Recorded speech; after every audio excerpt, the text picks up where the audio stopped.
লড়াই এবার শিয়ানে শিয়ান, কেউ কারোর থেকে কম নয়। দুজনই তাদের দিক থেকে সেরা হতে চায়, তাই তো দুজনের মধ্যে শুরু হয় তুমুল যুদ্ধ। বলছিলাম ঋত্বিক রোশন এবং জুনিয়র এনটিআর এর মধ্যে লড়াইয়ের কথা। তাহলে কেমন লড়াই হলো ওয়ার টু তে, তা না হয় এক্সপ্লেনেশন থেকে দেখে নেবেন।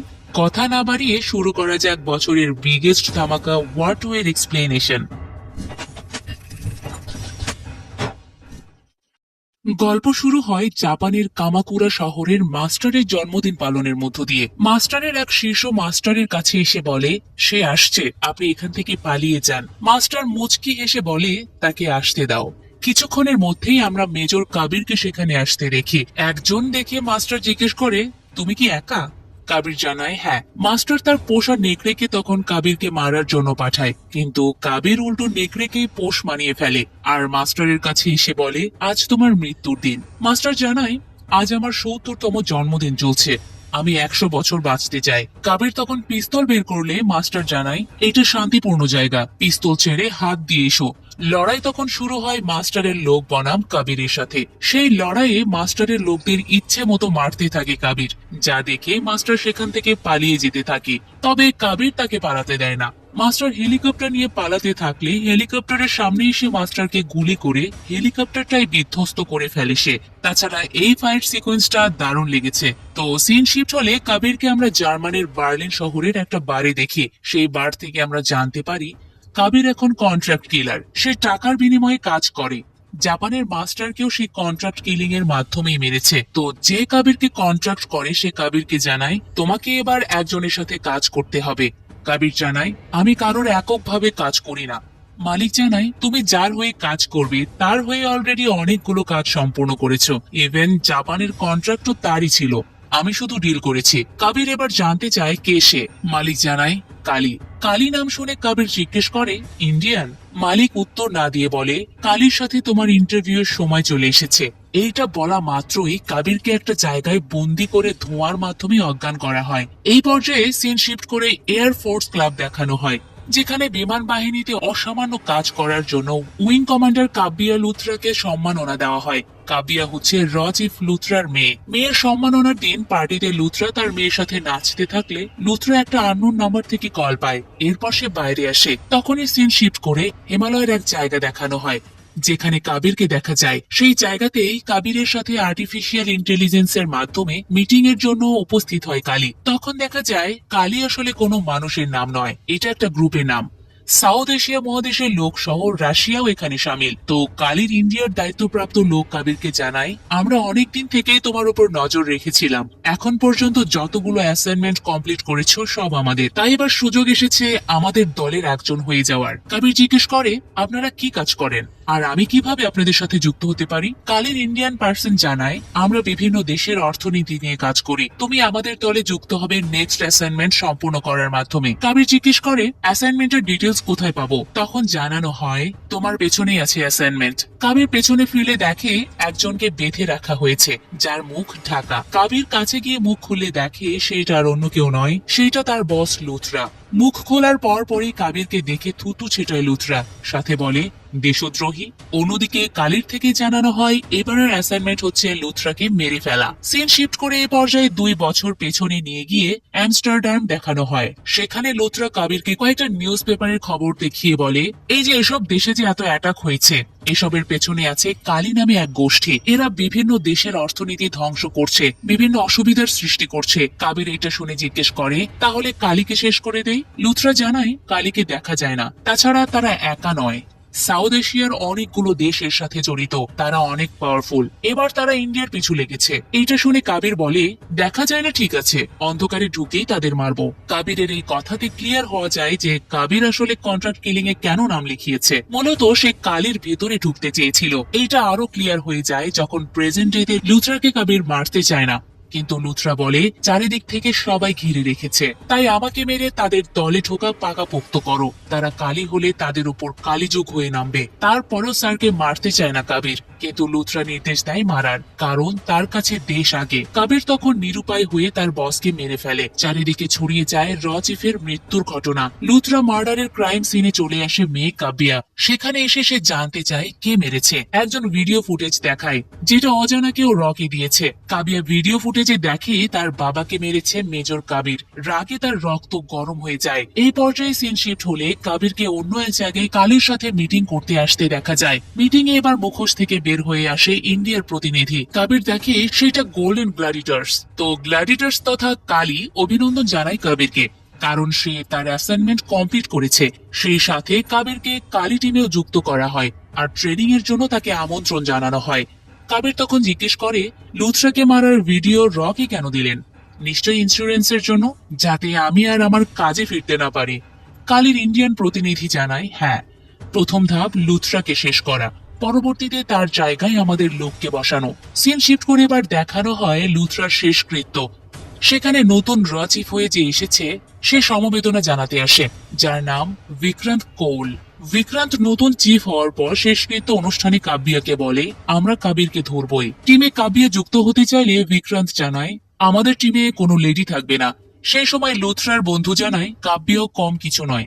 তাছাড়া কাবিরকে ধরতে এমন একজনকে দরকার যে কাবিরের মতোই, যাকে কেউ সেভাবে চেনে না। বিক্রান্ত জিজ্ঞেস করে, কে সে? তখন সিন শিফট করে মেজর বিক্রমকে দেখানো হয়। বিক্রম তখন এক মিশনে ছিল। সোমালিয়ার জলদস্যু কয়েকজন ইন্ডিয়ান আর্মিকে জিম্মি করে, আবার তাদের আস্তানাতে অনেক মাইনও পুঁতে রাখে। তো এই রিস্কি অপারেশনে কোনো আর্মস ছাড়াই একা যায় বিক্রম। সরাসরি ড্রোনে করে সোমালিয়াদের আস্তানায় যায় মেজর বিক্রম। গিয়ে সব জলদস্যুদের শেষ করে জিম্মি ইন্ডিয়ান আর্মিদের মুক্ত করে মাইন্ড ব্লাস্ট করে ঘরে ফেরে বিক্রম। এই ফাইট সিকোয়েন্সও দারুণ ছিল। র হেডকোয়ার্টারে কাবিরকে কিভাবে মারা হবে সেটা নিয়ে একটা মিটিং বসে, যে মিটিং এ উপস্থিত থাকে বিক্রমও। তো মিটিং এ র চিফ বিক্রান্ত জানায়, কাবির একা লুথরাকে মারেনি, টিম ছিল। কাব্যা জানায় সেই মেরেছে, এমনকি সেই ভিডিও করে আমাকে পাঠিয়েছে। কিন্তু কাবির তো সবসময় লুথরাকে বাবা মানত। অন্যদিকে লুথরা ছেলের চেয়েও বেশি ভালোবাসতো কাবিরকে। তাহলে এইটা কিভাবে হলো? এসব ডিসকাসে বিক্রম শুধু তার পাওয়ার দেখায়। সে বলে, এই মিশন আমাকে দিন, আমি একাই সব খেল খতম করতে পারবো। কিন্তু কেউ কোনো লিড খুঁজে পায় না, কারণ ক্রাইম সিন একদম ক্লিন ছিল। তখন কাব্যের মনে পড়ে যায় কাবিরের নাইনা নামে এক প্রেমিকা ছিল। সেই নাইনার একটা বাচ্চা আছে। সিন শিফট করে স্পেনের এক শহর দেখানো হয় তখন, যেখানে নাইনার মেয়ে রুহিকে দেখা যায়।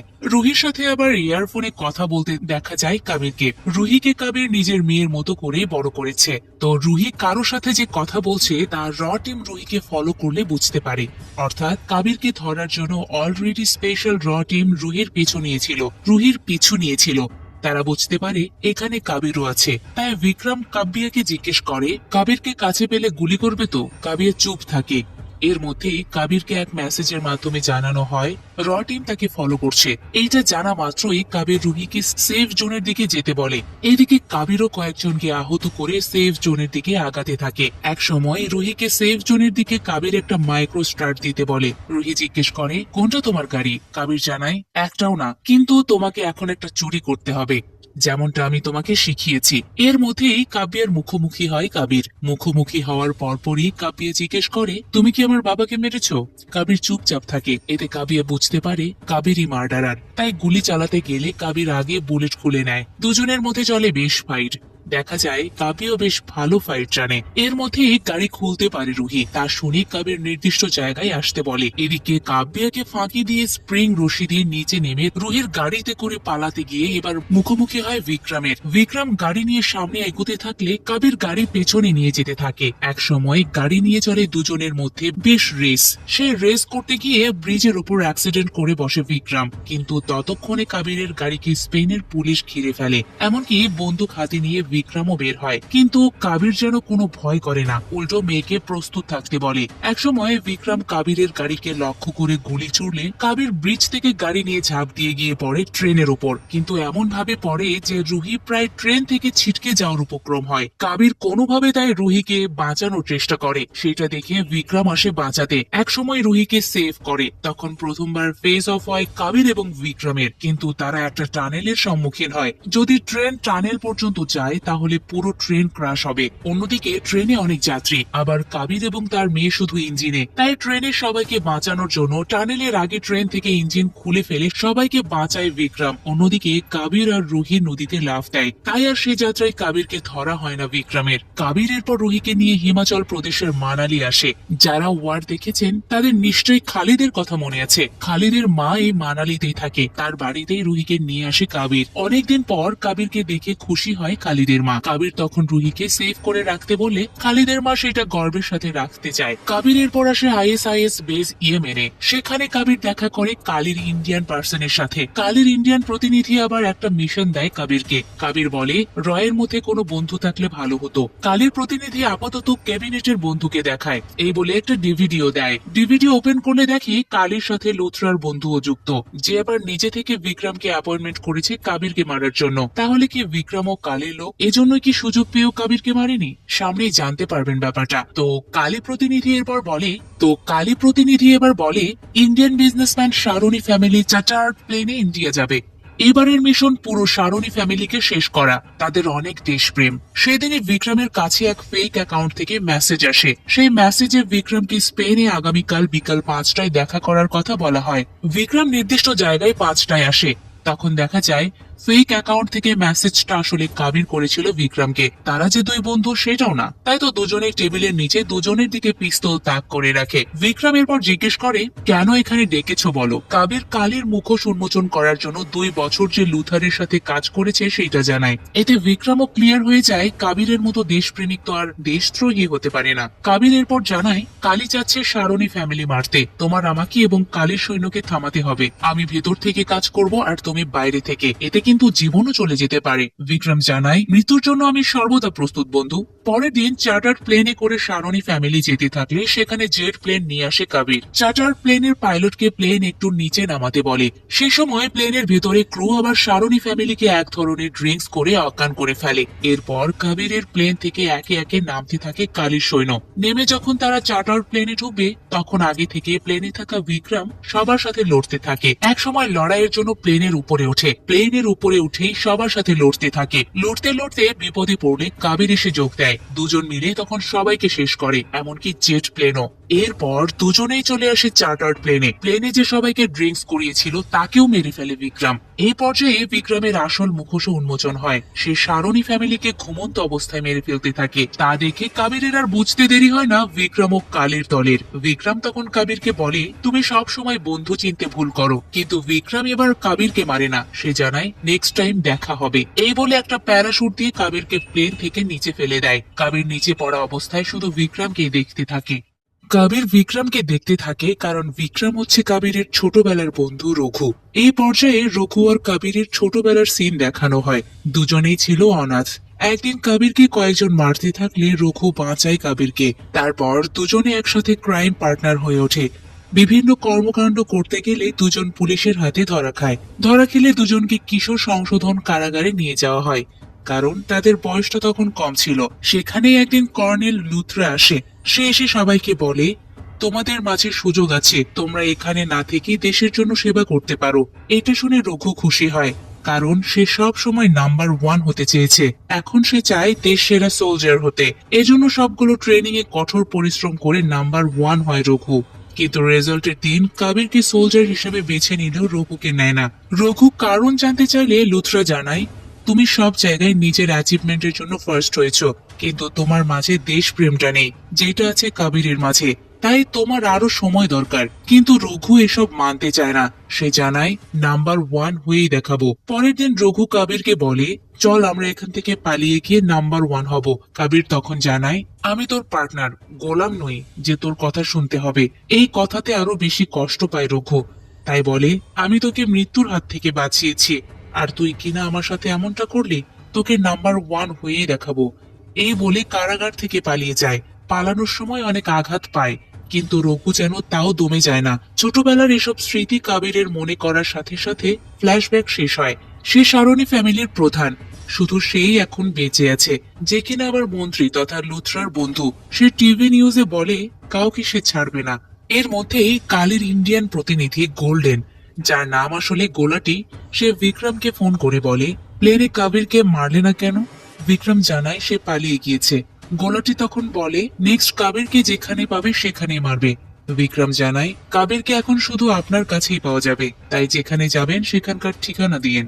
গোলাটি শুধু হাসিতেই উড়িয়ে দেয়, কারণ সে তো সেফ হাউসে থাকবে আর সেখানে কেউ যেতে পারবে না। কিন্তু দেখা যায় গোলাটির শিপে ঠিকই চলে আসে কাবির। তারপর এক এক করে সবাইকে মেরে গোলাটির কাছে যায়। গোলাটি তখন কিনা কালীর অন্যান্য মেম্বারদের সাথে মিটিং করছিল, তো মিটিংটা কাবিরও শুনতে পায়। সেখানে বলে নেক্সট টার্গেট ইন্ডিয়ার প্রাইম মিনিস্টার, তাকে খতম করে দিতে হবে। কিন্তু পরক্ষণেই কাবিরের উপস্থিতি বুঝতে পেরে তারা মিটিং ক্লোজ করে। এরপর কাবির যে গোলাটিকে মারতে যাবে তখন হেলিকপ্টার থেকে কাবিরকে লক্ষ্য করে গুলি চালায় বিক্রম। কিন্তু এবার কাবির বিক্রমকে রঘু বলেই ডাকে, তাই আমরাও রঘু বলেই ডাকতে পারি। দুজনের পুরনো বন্ধুত্বের কথা সেখানে ওঠে। এক পর্যায়ে রঘু গোলাটিকে জিজ্ঞেস করে, আমি কালীর জন্য এত কিছু করার পরও কালীর পদ পেলাম না, আর কাবির কিনা পেল? গোলাটি জানায় পদ পাওয়ার মতো তোমার মাঝে সেই ক্ষমতা নেই। এই কথা শোনার পরে রঘু মেরে ফেলে গোলাটিকে। মেরে ফেলার কারণ অবশ্য ধরতে পারে কাবির। এই যে গোলাটিকে রঘু মেরেছে সেটা এখন রঘু দোষ চাপিয়ে দেবে কাবিরের ওপর, আর সে গোলাটির জায়গা দখল করবে। কিন্তু কাবির এবার একটা জাল বিছায়। সে বলে প্রধানমন্ত্রীকে নিশ্চয় এখন তুমি মারতে যাবে, কিন্তু তুমি তো দলের হয়ে কাজ করো না, সবসময় নাম্বার 1 হতে চাও। এখন তো ঠিকই দলের হয়ে কাজ করছো। রঘু জানায় মাত্র তো ঢুকলাম, ধীরে ধীরে কালীর প্রধান হব। এই পর্যায়ে ইমোশনাল পর্ব চলে।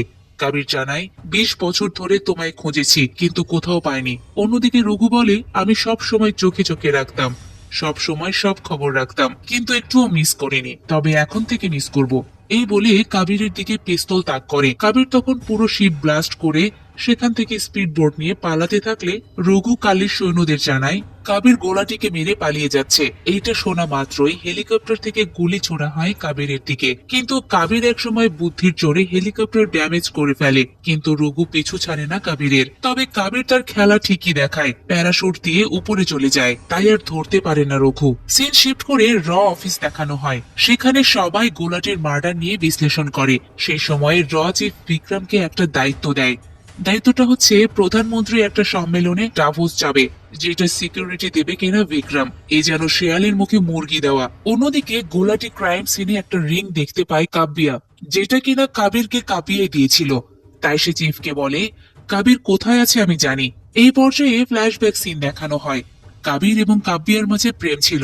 কাব্বিয়া ওই রিং দিয়ে বিয়ের প্রপোজাল দিয়েছিল কাবিরকে, কিন্তু কাবির তা অ্যাকসেপ্ট করে না, কারণ সে ততদিনে রতে জয়েন করেছে। সে চায় না তার অনিশ্চিত জীবনে কেউ জড়াক। সে সবসময় দেশের জন্য জীবন আগে দিতে চেয়েছে, একদম কাব্বিয়ার বাবার মতো। কাব্বিয়া এতে কষ্ট পায়, তাই সে রিংটা দিয়ে কান্না করতে করতে চলে আসে কাবিরের থেকে। ফ্ল্যাশব্যাক দেখানো শেষ হলে কাব্বিয়া প্রেজেন্ট ডেতে কাবিরের কাছে আসে। কাবির এবার তার বাবার মৃত্যু, কালী এবং বিক্রমের ব্যাপারটা কাব্বিয়াকে জানায়। কাব্বিয়া সব জেনে কাবিরকে বলে আমার বাবার দেশপ্রেম যেন বৃথা না যায়। সিন শিফট করে বিক্রমকে দেখানো হয়। সে এবার সরাসরি কালী মেম্বারদের সাথে দেখা করতে আসে, এমনকি গোলাটির জায়গাতেও সে বসে। কালীর সবাই তখন ইন্ডিয়ার প্রাইম মিনিস্টারকে শেষ করার কন্ট্রাক্ট বিক্রমকে দেয়। বিক্রম জানায় সে এটা ভালোভাবে শেষ করতে পারবে, কিন্তু কালী টিম মেম্বাররা আবার কাবিরকে নিয়েও ভয় করে। বিক্রম জানায় কাবিরকে আমি দেখে নেব। তখন সিন শিফট করে আবার নিয়ে যাওয়া হয় কাব্যের কাছে। কাব্বিয়া তার বাবার বন্ধু শারনকে ফোন করে বলে আঙ্কেল কাবির আমার সাথে আছে, সে আপনার সাথে একটা গুরুত্বপূর্ণ তথ্য শেয়ার করতে চায়। শারন তখন তাদেরকে এক জায়গায় আসতে বলে। সেখানে আসলে তারা ফাঁদে পড়ে। কাবির তখন বুঝতে পারে সবকিছুর পেছনে আসলে এই শারন। এমনকি সে নিজেই তার ফ্যামিলিকে মারার অর্ডার দিয়েছিল, এমনকি প্রাইম মিনিস্টারকে মারার পর সে হতে চায় প্রাইম মিনিস্টার। কিন্তু তারা এই ফাঁদ থেকে কিভাবে বের হবে? সেই সময় কাবিরের ফোনে একটা মেসেজ আসে, যেটা বিপদের সময় লুথরা দিয়েছিল, কিন্তু লুথরা তো মৃত। তখন দেখা যায় র চিফ বিক্রান্ত কোলকে মেশিন গান নিয়ে আসতে। সে মেশিন গান দিয়ে সবাইকে মেরে ফেলে। এটা দেখে অবাক হয় কাবির, জিজ্ঞেস করে আপনি কালীর ব্যাপারে জানতেন? বিক্রান্ত জানায় তোমার আগে আমি ওই পর্যায়ে ছিলাম, লুথরা আমাকে দায়িত্ব দিয়েছিল, যেটা কিনা এখন তুমি পালন করছো। কাব্যা তখন বলে কালীর প্ল্যান এবার প্রাইম মিনিস্টারকে শেষ করা, আর এই প্রাইম মিনিস্টারের ডাভোস সফরের সিকিউরিটির দায়িত্বে আছে কিনা বিক্রম, যে কালীরই মেম্বার। কাবির তখন জানায় এবার আমি বিক্রমকে দেখে নেব। সে সব সময় নাম্বার 1 হতে চেয়েছে না, সেই নাম্বার 1ই এবার দেখাবো। কাবির সেখানে তাদের চিফকে আরো বলে এই সব কিছুর পেছনে আসল হাত রয়েছে শারনের। এর মধ্যে আহত একজনকে ফোন করে বিক্রম। সে জিজ্ঞেস করে সবাই কি খতম নাকি? জানানো হয় সব শেষ। কাবিরকে কষ্ট ছাড়া মারা হয়েছে তো? জানানো হয় হ্যাঁ। কাবির এটা শুনে কষ্ট পায়। অন্যদিকে বিক্রমও বন্ধুকে হারানোর কষ্ট অনুভব করে। পরের দিন প্রাইম মিনিস্টারের ডাভোস সফরের অফিসার ইনচার্জ হয়ে বিক্রান্ত কাউল আসে, আর বিক্রমকে দায়িত্ব দেওয়া হয় মন্ত্রী শরণের সিকিউরিটির দায়িত্বে, যেটা কিনা পুরোটাই প্ল্যান। তো বিক্রম এবং শারণ একই ক্যাবল কারে করে প্রকৃতি এনজয় করতে বের হয়। সেখানে শারণ আবার কাবিরকে নিয়ে চিন্তায় থাকে। বিক্রম জানায় কাবির তো মারা গিয়েছে। এটা শুনে সে খুশি হয়। ঠিক তখনই কাবির স্নাইপার দিয়ে হেডশট করে শারণকে মারে। এরপর কাবিয়ার ফোন থেকে কাবির শারণকে ফোন করলে সেটা ধরে বিক্রম। কাবির তখন বলে কিরকম ব্যথা লাগছে। সাথে সাথে বিক্রমকেও গুলি করে কাবির, তবে সেটা একেবারে মেরে ফেলার জন্য নয়, ভয় দেখানোর জন্য। হামলার কারণে প্রাইম মিনিস্টারের প্রোগ্রাম বন্ধ হয়। সেই সাথে মন্ত্রীর মৃত্যুর কথা এবং বিক্রম আইসিইউতে ভর্তি হবার কথা বিক্রান্ত প্রেস ব্রিফিং এ জানায়। ওইদিকে হাসপাতালে বিক্রমের জ্ঞান ফিরলে কয়েকজন নিয়ে আসে সাথে কালীর মিটিং এর মেশিন। কালী নারাজ হয় বিক্রমের ওপর। বিক্রম লাস্ট সুযোগ চায় প্রাইম মিনিস্টার এবং কাবিরকে মারার জন্য। বিক্রমকে 24 ঘন্টা সময় দেওয়া হয়। সে হাসপাতাল থেকে কাবিরকে ফোন করে বলে এবার কোনো র কিংবা কালী নয়, এবার সামনাসামনি আমাদের লড়াই চলবে। কাবির জানায় ঠিক আছে, লোকেশন পাঠিয়ে দিস। এদিকে বিক্রান্ত কাবিরকে যেতে নিষেধ করে, কারণ একইভাবে লুথরা মারা গিয়েছে। কাব্যও বাধা দেয়। কাবির জানায় এবারের জাল আমার, কিচ্ছু হবে না, আপনারা প্রাইম মিনিস্টারকে নিয়ে ইন্ডিয়া ব্যাক করেন।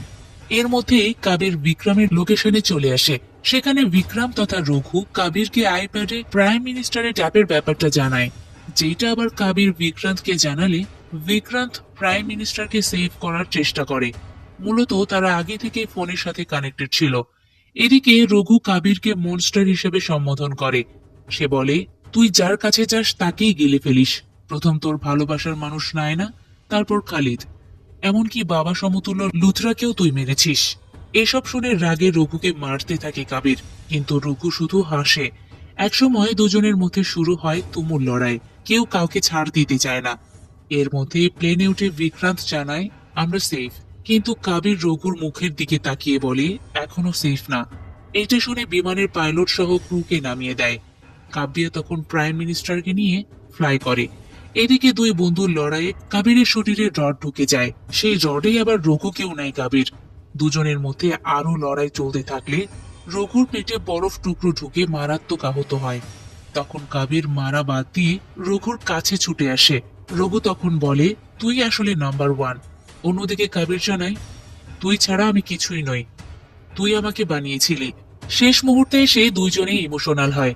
এক পর্যায়ে কাবির বলে তুই এখনো নাম্বার ওয়ান হতে পারবি, আমি তুই একসাথে কালীকে শেষ করব। রঘু তখন বলে আগে তুই প্রাইম মিনিস্টারকে বাঁচা। এইটা শোনা মাত্র আতঙ্কে পড়ে যায় বিক্রান্ত। সে মন্ত্রী শারণের লাশ চেক করে। লাশ চেক করতে গিয়ে দেখে বুক কাটা। শারণের শরীরে বম্ব দেওয়া হয়েছিল। এইটা দেখে তারা বডিটা প্লেন থেকে ফেলে দেয় এবং সাথে সাথে ব্লাস্ট হয়। এদিকে কাবির অসুস্থ রঘুকে কাঁধে করে নিয়ে যেতে থাকে। ইন্ডিয়া ফিরে বিক্রান্ত প্রেসে জানায় প্রাইম মিনিস্টার বিপদে পড়েছিল, কাবির এসে রক্ষা করেছে। এই মিশনে বিক্রম শহীদ হয়েছে, কিন্তু 9 বছর পর কাবিরের সাথে বিক্রম তথা রঘুকে দেখা যায়। দুজন মিলে কালীর সব দেশের মেম্বারকে এক এক করে মেরে ফেলে। মেরে ফেলা শেষ হলে রঘু কাবিরকে জিজ্ঞেস করে তুই যে সবাইকে বললি আমি মারা গিয়েছি, এখন সবাই যদি জানে আমি বেঁচে আছি তাহলে কি হবে? কাবির জানাই সবাই জানে বিক্রম মারা গিয়েছে, তুই হচ্ছিস রঘু, যে কিনা নাম্বার ওয়ান। কিন্তু রঘু তখন নাম্বার ওয়ান বাদ দিয়ে বলে দেশ সবার আগে। কাবির জিজ্ঞেস করে তাহলে আমরা নেক্সট মিশন একসাথে করছি? রঘু জানায় তুই তো ভালোই শত্রুকে বন্ধু বানাতে পারিস। তো হ্যাপি এন্ডিং এর মাধ্যমে এখানে শেষ হয় ওয়ার 2। গল্প আরো একটু স্ট্রং হলে ভালো হতো। মনে হয়েছে গল্পে ভিলেন খুব একটা স্ট্রং নয়, শুধু লড়াইটা বন্ধুদের মধ্যে দেখানো হয়েছে। আপনাদের ওয়ার 2 কেমন লেগেছে তা জানাতে পারেন কমেন্ট বক্সে। এতক্ষণ ফিল্মি বিটসের সাথে থাকার জন্য ধন্যবাদ।